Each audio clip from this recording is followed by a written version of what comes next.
কনষ্টিপেশ্যন, হাই blood pressure আৰু pre diabetic এই তিনিওবিধ অসুবিধাৰ পৰা তিনিওবিধ অসুখৰ পৰা পৰিত্ৰাণ পালে অভিজিৎ শইকীয়া দাদাই।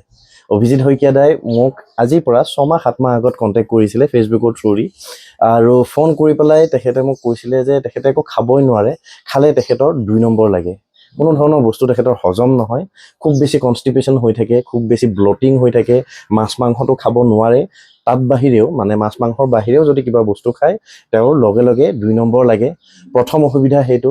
2 নম্বৰ অসুবিধা তেখেতৰ হাই ব্লাড প্ৰেছাৰ আছিলে।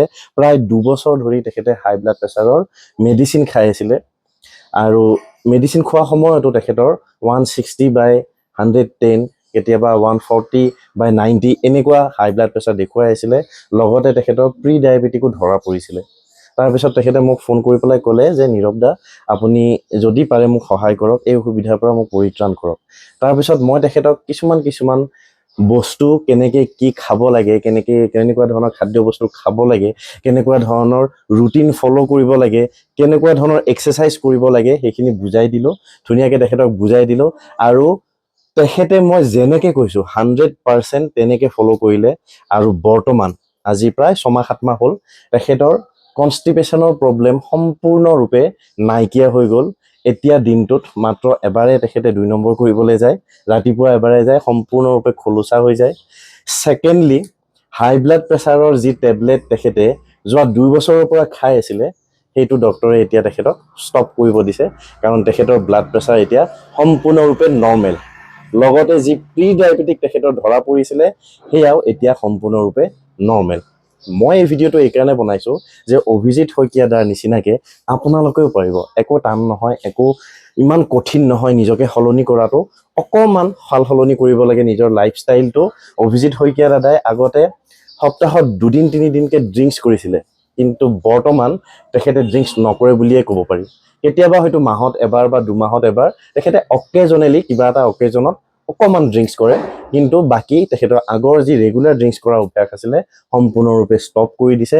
বাহিৰৰ বস্তু খোৱা একেবাৰে বন্ধ কৰি দিছে। ক'ৰবাত যদি তেখেতে মানে বাহিৰত যায়, তেখেত এনে নগাঁৱৰ বাসিন্দা হয়, তেখেত যদি ক'ৰবাত বাহিৰত যায়, বাহিৰত ফুৰিবলৈ যায় বা বাহিৰত কিবা কামত যায় নগাঁৱৰ বাহিৰত, তেখেতে টিফিন কেৰি কৰি লৈ যায় আৰু টিফিন কেৰি কৰি নিনিলেও ভাল খাদ্য বস্তু যেনেকৈ ধৰক ফল মূল কিনি পেলাই খাব বা তেনেকুৱা ধৰণৰ ভাল খাদ্য বস্তু কিনি পেলাইহে খাব। কোনো ধৰণৰ ফাষ্ট ফুড, জাংক ফুড বা পেকেটৰ বস্তু তেওঁ একেবাৰে নাখায়।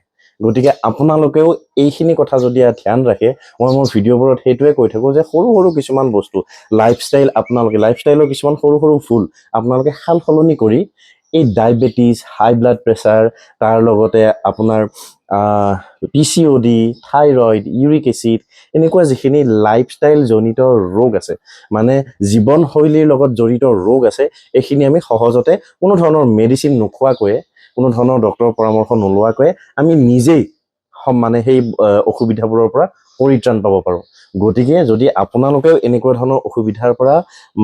ধৰণৰ অসুবিধাত ভুগি আছে, তেনেহ'লে অভিজিৎ শইকীয়া দাৰ নিচিনাকৈ এতিয়াৰ পৰাই প্ৰথম 1 নম্বৰ আপোনালোকে এটা কাম কৰক, সেইটো হ'ল এক্সাৰচাইজ ষ্টাৰ্ট কৰক। দিনটোত 1 ঘণ্টা সময় হ'লেও নিজৰ শৰীৰটোৰ কাৰণে দিয়ক। এক্সাৰচাইজ কৰক, ভাগৰ লগাকৈ খুব ধুনীয়াকৈ এক্সাৰচাইজ কৰক। আৰু এক্সাৰচাইজত এটা কথা গুৰুত্ব দিব, আপোনালোকে যাতে ৱেইট ট্ৰেইনিঙত বেছি গুৰুত্ব দিয়ে। আৰু ঘৰত থাকিয়ে কেনেকৈ ৱেইট ট্ৰেইনিং কৰিব লাগে, মোৰ এই চেনেলটোত আপোনালোকে গ'লে আগৰ ভিডিঅ'বোৰত গ'লে বহুত ভিডিঅ' পাব, সেই মানে বহুত এক্সাৰচাইজৰ ভিডিঅ' পাব। সেই এক্সাৰচাইজবোৰ আপোনালোকে ঘৰত কৰিব পাৰে। 1 নম্বৰ হ'ল সেইটো এক্সাৰচাইজ কৰক।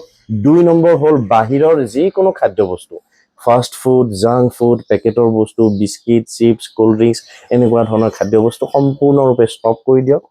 3 নম্বৰ, আপোনালোকে যিকোনো মিঠা বস্তু, চুগাৰ থকা যিকোনো ধৰণৰ বস্তু আপোনালোকে ষ্টপ কৰক। চুগাৰ মানে মই আৰ্টিফিচিয়েল চুগাৰৰ কথা কৈছোঁ, যিটো ৰিফাইন কাৰ্বহাইড্ৰেট বুলি কোৱা হয়, সেই চেনি থকা বস্তু আপোনালোকে সম্পূৰ্ণৰূপে ষ্টপ কৰক।